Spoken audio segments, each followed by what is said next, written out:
Up next, it was the childhood experience of building alongside his father that began an artistic passion. And to this day, Colorado sculptor Wayne Brungard continues to make art.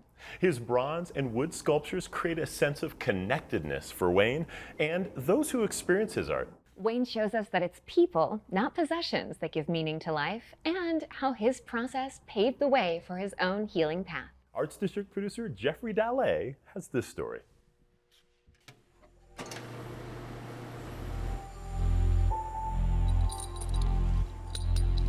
It's a HEPA filter that draws the ambient air in, purifies it, and then runs it through the hose again. They're always concerned about me inhaling fumes. So I'm getting ready to add some bronze to this bronze. Then I'll go ahead and heat it.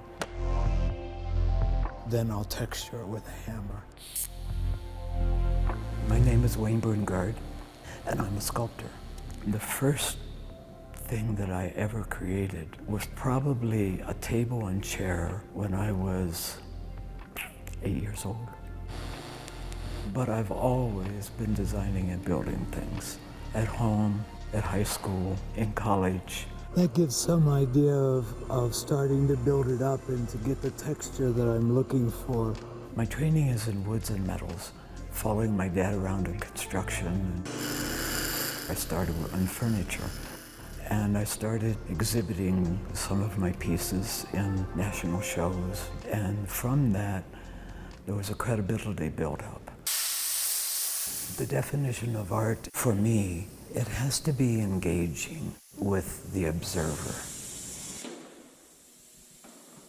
To be an artist, for me, means just this incredible joy and happiness of being able to express through the things that are designed and built, things that do not normally come to the conscious.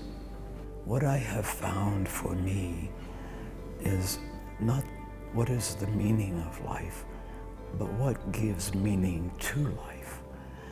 And it's all about connection. It's all about relationships.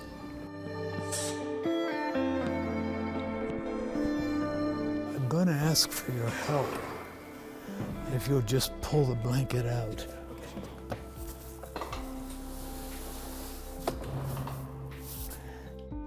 I had some friends help me, and when we were all said and done, they said the next time an artist asks us to move, we're going to select a painter.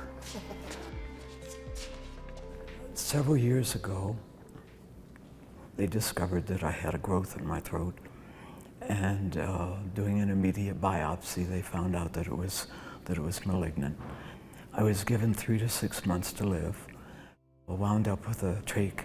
I was unable to talk at all. But if I wanted to communicate, I would have to write everything down.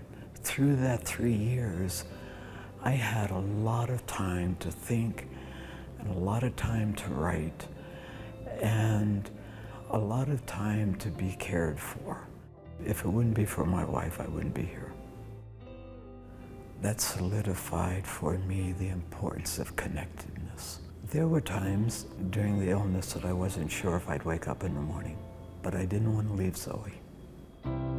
There was more that I'm here on earth to do. That was one of the first pieces that I did. I wanted to have a cast for Zoe.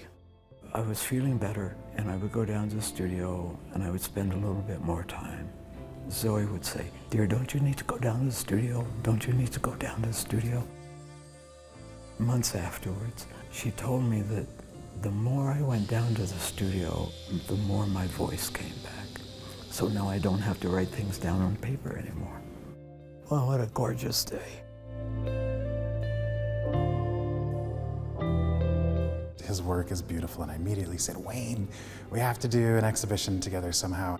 So this is an old Episcopalian chapel. When the Auraria campus was built for the University of Colorado, Denver, that's when it was converted to an art gallery. For me, this piece so strongly relates to the landscape, the timbers crisscrossing, and it becomes sort of like a mountainscape. Wayne is so interested in and relationships and the way that people interact with each other. And this definitely is a dance to me between shapes and forms. The highlight of my career so far has been the show at the Emmanuel Gallery. The large freestanding pieces are probably more about connections with other people. So the welds are really important as far as the connectedness.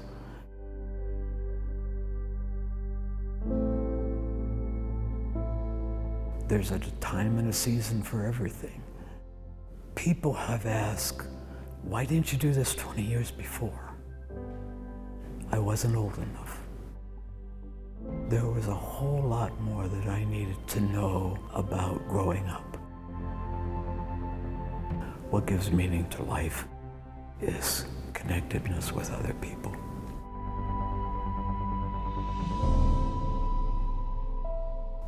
How inspiring that art became his most powerful language when other forms of communication were taken away. Yeah, absolutely. That Emmanuel exhibit is over, but you can get a look at Wayne's work at waynebrungard.com.